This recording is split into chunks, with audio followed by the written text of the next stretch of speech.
Welcome to Crime Stories, the show where we dive deep into the events that shocked communities, exposed hidden truths, and left lasting scars. If you haven't done so, please remember to subscribe to our channel for weekly content. I'm your host, and today we're unraveling the tragic and controversial tale of the Harding Street Raid, an event that not only resulted in the loss of 2 lives, but also shook the foundations of a major police department. January 28th, 2019.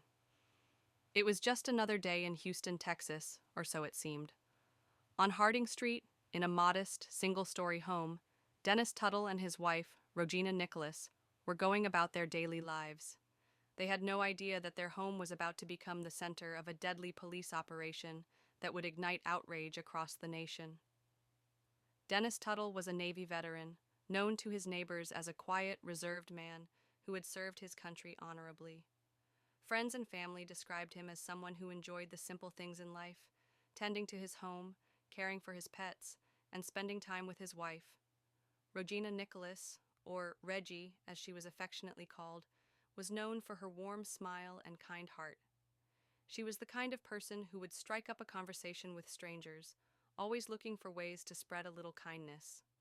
Together, they lived a modest life, far from the chaos that would soon engulf their home. The Houston Police Department's Narcotics Division had targeted the couple's home based on an affidavit written by veteran officer Gerald Goins. According to Goins, a confidential informant had purchased heroin from the house. This claim was enough to secure a no-knock warrant, a type of warrant that allows officers to enter without announcing themselves, often used in high-risk drug raids. But here's the catch. There was no confidential informant. Goins had fabricated the entire story. On the day of the raid, officers stormed the home, guns drawn. They breached the door, and within moments, gunfire erupted. Dennis Tuttle and Rogina Nicholas were both shot and killed. Tuttle, likely reacting to what he believed was a home invasion, grabbed his firearm to protect his wife and home. Nicholas reportedly tried to shield her husband in those final moments, a testament to the bond they shared. 4 officers were shot during the raid, including Goins himself. The department claimed victory, initially portraying the couple as dangerous drug dealers. But cracks in the story appeared quickly. No heroin was found, no evidence of drug trafficking. Their home was not a drug den, but rather a modest, lived-in space filled with personal touches that reflected a life far from criminal activity. And when internal investigators tried to identify the supposed informant, he didn't exist. As the investigation deepened, a disturbing pattern emerged. Officer Goins had a history of questionable conduct. His affidavits were riddled with inconsistencies, and the narcotics unit he worked in was plagued with oversight failures. Eventually, Goins was charged with 2 counts of felony murder and federal civil rights violations. Another officer, Stephen Bryant, was charged with tampering with government records for helping cover up the fabricated evidence. But the fallout didn't stop there. The raid led to the review of over 14,000 cases handled by Goins and his unit, revealing systemic corruption within the department's narcotics division. The city of Houston faced lawsuits from the victims' families, and public trust in the police department was shattered. The Harding Street raid wasn't just a tragic mistake.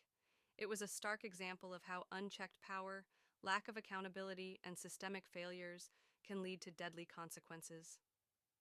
Dennis Tuttle and Rogina Nicholas paid the ultimate price for a crime they never committed. Their story serves as a haunting reminder of the human cost behind law enforcement failures. Where is the case today? As of now, Gerald Goins remains charged with 2 counts of felony murder and faces federal civil rights charges.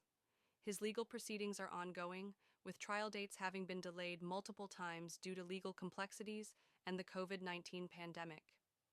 Stephen Bryant also faces charges related to tampering with government records, and several other officers from the Narcotics Division have been indicted on various charges, including obstruction of justice and falsifying records.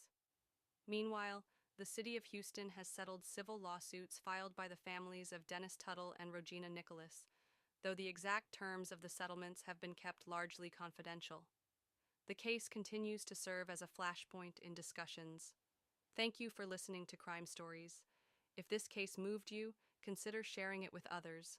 These stories matter because they remind us of the importance of truth, justice, and the lives that are too often lost in the shadows of both.